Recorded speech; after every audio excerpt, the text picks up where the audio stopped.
Бэкграунд.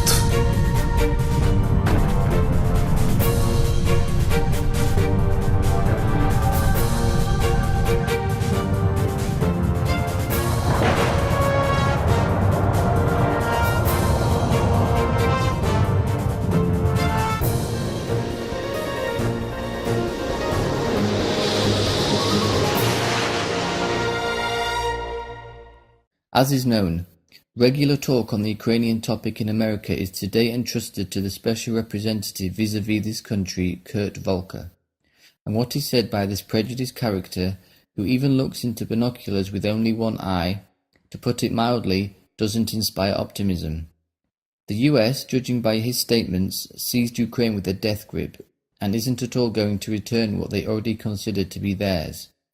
So, on this occasion too, Volker wasn't encouraging at all concerning this topic, although, at the beginning he introduced a reasonable idea, that Russian-American relations, with all their importance, quote-unquote, can be crippled by this problem in Ukraine. It would seem that it is a sensible approach.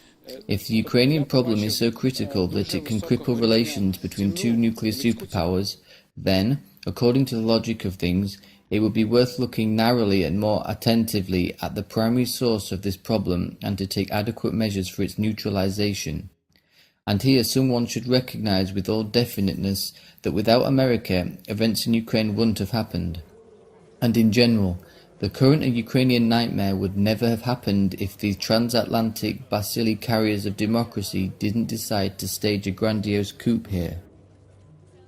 Ukraine, before the coup arranged with local criminals on American money, $5 billion, according to Victoria Newland's testimony, was quite a peaceful, quiet and well-behaved country in which there weren't not only any terrorists and separatists, but even anything bearing a faint resemblance to the prerequisites for this exemplary mess that was made by the specially employed artel of Galician revolutionaries. Yes, here people lived without special luxury. Yes, officials, like everywhere in the world, including in the same America, impudently stole. But to blow up their country and to place a stake on everything in general, including their own existence, the Ukrainian people, for the reasons just stated, definitely didn't have such moods. Even at the boiling point of the so-called Euro revolution, people, for the most part, were sitting at home and observed on TV how a bunch of employed-on-the-cheap clowns pretended on Maidan to represent all of Ukraine. Generally, without the most active and biased intervention of Western, mainly American well-wishers, such a thing couldn't happen in Ukraine at all. And of course, de facto political outsiders and representatives of the quite marginal Galician Banderist minority would never be able to grab state power by force. For this purpose there was a need for such levers of pressure on the lawful Ukrainian hierarchy, which the street chanters simply never had and never could have at their disposal. It was required to grab the gentle financial throat of the largest Ukrainian oligarchs, and even Yanukovych himself, who, as is said, is still involved in legal proceedings for the return of his billions stored because of his narrow-mindedness in a Swiss bank. So America maximally helped Ukraine to go off the rails, and if there wasn't the chimerical idea of Washington to massively shit on Russia in such a way, remember the Secretary of State Hillary Clinton with her statement that the US under no circumstances will allow a new Soviet Union? Ukraine would continue to dangle between heaven and earth, i.e. between Russia and the West, without making any sharp and dangerous gestures. But the rules of this game were violated in the most perfidious and fundamental way. The West, which became completely impudent, led by the US, tore Ukraine off from this median, intermediate and quite equilibrium state, having organized a coup and brought to power the most punch-drunk haters of Russia. Russia, in turn, tried to preserve the geopolitical stability of Ukraine, providing it with almost free financial aid. And in any case, its diplomats didn't run to Kiev's Maidan and didn't feed local bandits with cookies, inciting them to overthrow the legitimate authority, i.e., it is precisely the United States of America with its European helpers that is more than completely guilty of the fact that, quote-unquote, Russian-American relations can be crippled by this problem in Ukraine. It is what they wanted, to turn the quiet, provincial, placable and rather safe Ukraine, where nobody even thought about killing anyone else, into a battlefield and a mass grave. And they did it. All the rest, the collapse of the country, civil war, thousands of corpses, is nothing other than the inevitable consequences that naturally follow from the fact of an armed seizure of state power by a bunch of hired adventurers. It would be simply strange if all 40 million Ukrainian citizens amicably recognized as lawful the government of the most real moronic extremists.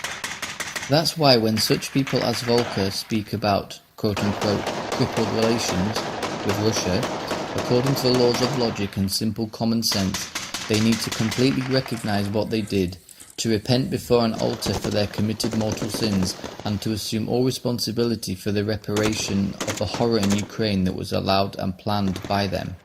But what else did you expect? If they were decent and conscientious people, then they simply would never commit such a crime. That's why today too, when it already took place, they, like criminals of all times and in all nations, resort to the usual tactics in such cases. They transfer all the blame for everything from a sick head, i.e. Ukraine, to a sane head, i.e. Russia, and very loudly shout, "Keep hold of the thief." So the aforementioned Volker, in an orderly manner, performed the same standard act. Ours are ours, and concerning yours we will speak later. Such is the simple essence of this thieves' diplomacy, within the framework of which there couldn't even be talk about power in the whole country being stolen by an illegal regime of usurpers.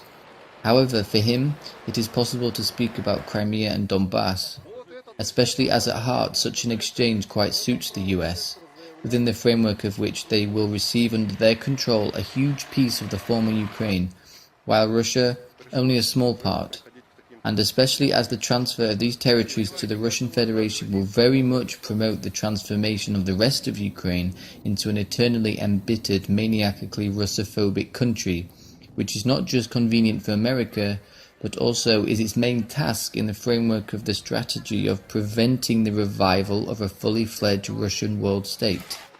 That is why no Volkers of this world will ever recognize anything, but will instead persistently, repetitively harp on about the non-implementation of the Minsk agreements by Russia, and more than transparently hint at deliveries to the Kiev regime of American lethal weapons in case of the bad behavior of Moscow. The bandit-like raucousness of a hooligan who got used to wielding brass knuckles is the only logic available to them. And geopolitical philosophy is quietly exhausted by the well-known formula, "You are guilty just because I want to eat." It is for this reason that a bandit is called a bandit, because, unlike a normal law-abiding citizen, they recognize and rely only on force. No complaints about legality or attempts to persuade in the style of, "Guys, let's live in peace and friendship," affects this category of the population in principle. They understand only one thing. If in response to their ramming they receive a jaw-breaking retaliation, then their brain starts working in the correct direction and even recognizes that it is worth stopping to behave like a buffalo and to stupidly ram, and that it's better to move on to normal negotiations before the opponent, heaven forbid, knocks their block off. Today, America obviously doesn't see a reason for such a radical change in its behavior, and why should they if everything they do escapes punishment? It is precisely for this reason that the Special Representative to Ukraine continues to lunge at Russia, accusing it of all mortal sins. Of course, on this road there will not be any mutual understanding with Moscow.